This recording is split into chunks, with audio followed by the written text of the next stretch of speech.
In this video I'm gonna show you why you keep missing every time you approach the net, every time you have short balls, and why you are so afraid of hitting that shot, why you are going like this every time you have a short ball, just because you are afraid to hit the ball at the net, or because you are afraid to accelerate because you know that if you accelerate you're gonna miss the ball. I'm gonna cover everything, and maybe I can start with the hacks and the tricks in this video, because like that, those who, or if you are here watching and you want just a quick path, I can give you immediately, and then I go to the foundation. And basically, and again, one more video I'm gonna start.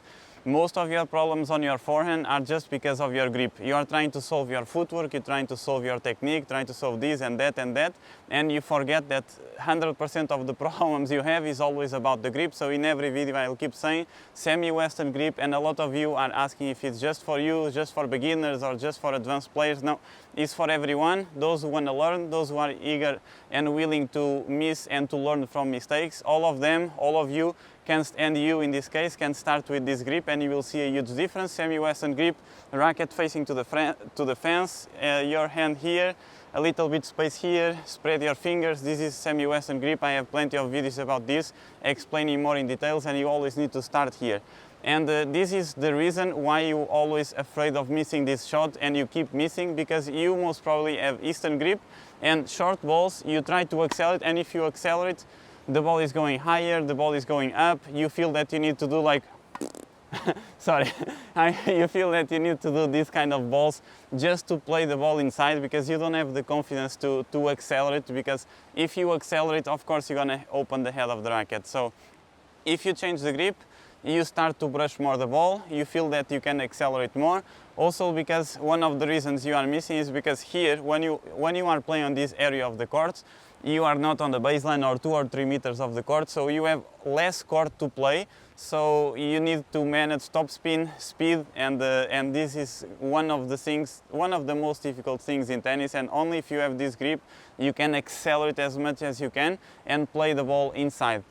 And the tricks and the hacks for this shot is really simple, because basically the number one is to have the head of the racket, the racket head below the level of the ball, no matter where is the ball. So if the ball, just because I also talk about this, I'm going to mention this for lower balls, I'm going to mention this for a little bit higher balls like chest height, and I'm also mentioned here in this video right now what can you do in this ball when it's over the shoulder, that usually coaches and we say don't hit this ball, but yes, there is a way to hit that ball.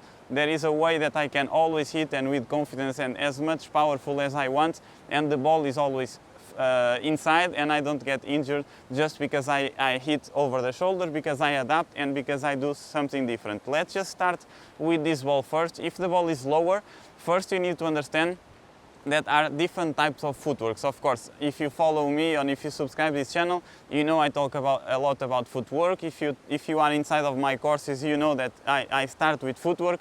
But basically, if the ball is low, you need to approach the net with closed stance, and you cannot approach with the open stance, unless of course you are too late and you need to do this. But it's not the case in this video, because most probably you are a beginner or intermediate, or even you are a good player and you just want to know more how to approach, because I see many good players that cannot approach the net because of the grip and because you are afraid. Most of the things is because you are afraid. So basically, lower balls, close stance, and the head of the racket needs to be below the level of the ball. If this is here, if you really relax your hand, you're going to accelerate the ball, and the ball is always in, because you do the most important thing. Now the question is, if you have time to prepare, okay, you're going to run. While you run, remember, you go lower, okay, and you prepare, you have a small and lower loop. You do this because the ball is also lower, and you don't lose time then to go low in the last moment. For example, most of you are running normal, and then the last moment you go down. You are losing time. You go, you run, and you go low at the same time, and you prepare with lower preparation here. You don't go up because the ball is low, so you don't go here to play the ball there. Okay? The most important thing is to keep opening, keep the rackets lower, okay? And here you drop the head of the racket, relax your hand, remember, and then from here you accelerate. Then, if you don't have time, of course you don't have time for so much things, but you need to do even faster. Instead of doing a little loop, instead of doing this, you can just do even faster. to don't lose time. Then remember, is one approach. So the idea when you have a short ball is kill or die, basically. If you don't approach the ball with the ball down the line, then to close with the volley short and cross. So 80% of the times, 8 in 10 balls, you should play down the line when you are here. And when you play, you need to jump at the same time you hit the ball. So you are here, okay, you jump up, and then 1, 2, split. This is how you approach the net. This is how you gain some seconds for when you are playing a match or when you are trying to practice this shot. And it's really, really important. At the same time, you open racket ahead, racket low. In this moment, you go up, okay, and you still stay low. So you go here, you play, you still low, 1, 2, split, and you are always low. Also, when you approach the net, remember you need to do this. You count, you jump here, okay, and then 1, 2, and split step low with the wide base here, okay, but there, I'm just doing here for you to see the ball, don't forget that. Then, if the ball is higher, like chest height, let me just see again if the camera is recording. I'm sorry, just I always forget. Yeah, and it's too hot. I don't know if the camera is gonna, I don't know, hold it until the end, but let's see. It's really, really hot. Basically, if the ball is high, like here, you need to approach the net not with close stance because it's more difficult. You need to go with open or semi-open stance here, okay? And then power is on this leg, and then you jump again, boom, and then you go 1, 2, sorry. You jump here because I'm too close to the, I don't know if you can see. So you go here, you jump, 1, 2, split step. Remember, I'm showing you with this for you to see in the camera. Then you need to do this exactly in the approach side. For example, let's say approach here, okay, and you do the same footwork and you jump. This is 1, 2, 3, split step. So I'll do again as I teach in my lessons because it's easier.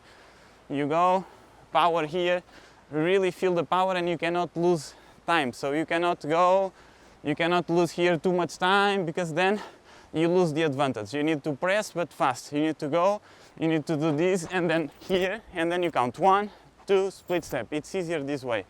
Okay, now let's go for the trick when the ball is higher, especially on this side, when you hit the ball here and the ball is over your shoulder, is one of my favorite shots.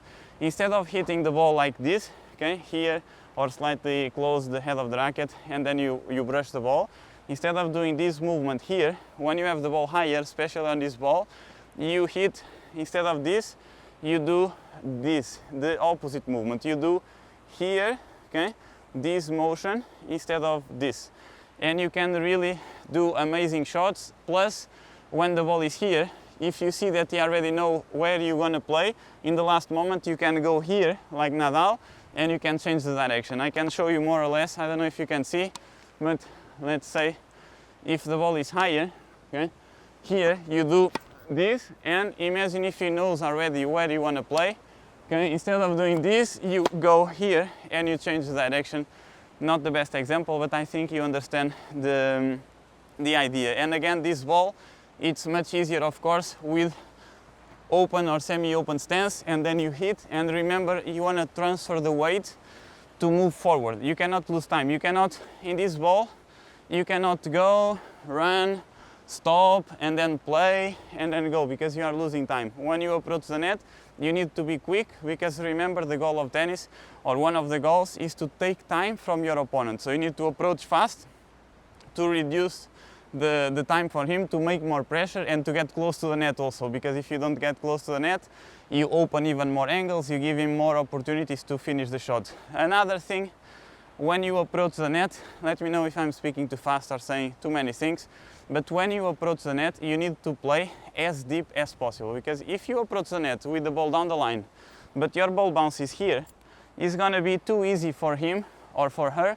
to do the passing shot, because because the ball is shorter, he can do, or she can do whatever she wants. If you play deep balls, it's really difficult. You need to play like that, for example, and you can then close with a volley short and cross, and it's almost impossible to reach the ball. So focus in depth first. If you start to play deep balls, then you can start to play deep and fast, But if you need to choose one, choose always the depth over speed to start, because it's more challenging for your opponents. Then remember, every time you approach the net, 80% of the times you need to play down the line.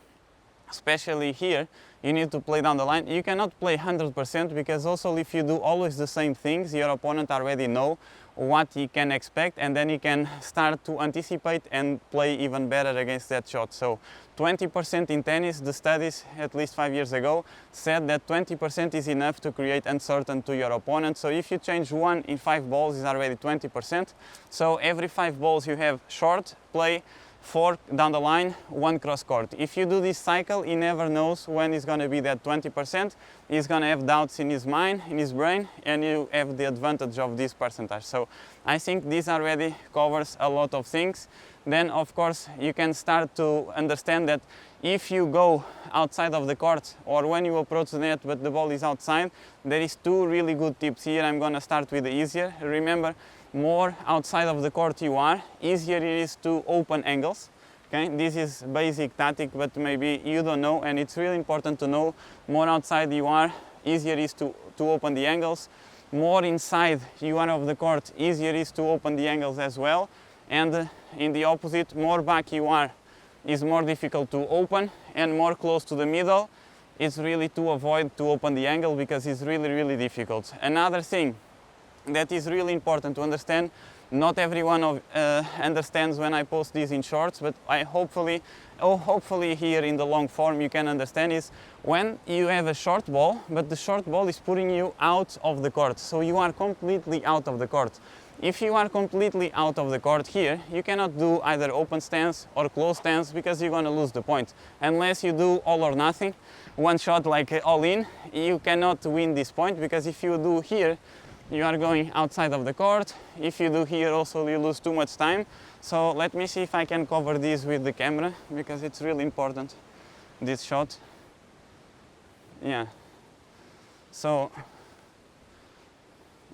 basically, when you have the ball outside, what you need to do is, instead of, you are here, let's say, when you run, instead of running and going with this stance, okay, because here you're going to go out of the court, or even if you go open stance, you are out of the court.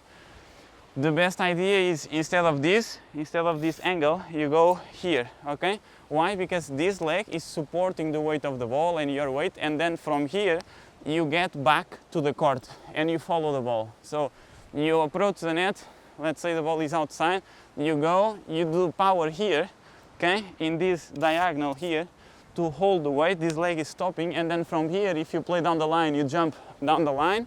If you play cross court, you go cross court and you get back to the court. That's one of the most important footworks, and that's why footwork is so important in tennis, because if you have a good position, if you understand how to move and how to move according to each ball, it's so much easier to play good tennis. You have so much good shots, and actually it's easier and it's more efficient also, because remember, biomechanics is really important, and the power starts always from on your legs, but the power is on the floor. You always need to bring the power from the floor to have more energy on the ball. Try to play as relaxed as possible. And another mistake that you do, that I told in the beginning, is being afraid of hitting this shot, and especially if you don't have confidence on your semi-western grip. So first I would develop the semi-western grip. You can do exercises like drive, where you play the ball without bounce. Let me show you. I have here one ball. So you can do, for example, starting to play really low balls and start to work on this relaxation here. You can also do drive, it's like this, because when you go higher, the head of the racket is going to fall. This is really important to work on your relaxation and on your forehand. You can start to do exercises like that. Always stop in the first position here, look at your hand, see if all is good, spread your fingers. Once you get comfortable with this, then you can go to this shot, because approach, you really need to relax and accelerate at the same time. And remember, in your approach, you cannot play and go out like that. I mean, you can, but there is more chances to hit unless you really stay low, okay? But you always close a little bit more the head of the racket, and ideally the best one is to approach and to close the head of the racket like this, like Wawrinka. here, this is another super important tip. So you play, you close, head of the racket low, you see, like this, and you see that is relaxed, okay? If you do this, it's gonna be much easier, but remember, again, I'm gonna say again, if you're still not comfortable with your grip, you better first get the confidence here, and then you work on this shot. I think I cover many things.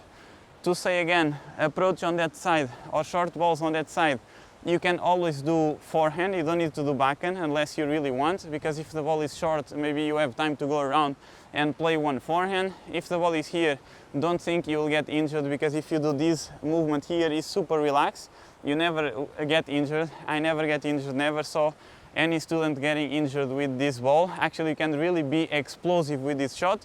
Let me know if you have any questions. Feel free to check out the links below of my courses and my ebook and my top 5 forehand drills. Thanks for supporting. Don't forget to put like, comment what you think about this video, and I'll see you in the next one. Thank you.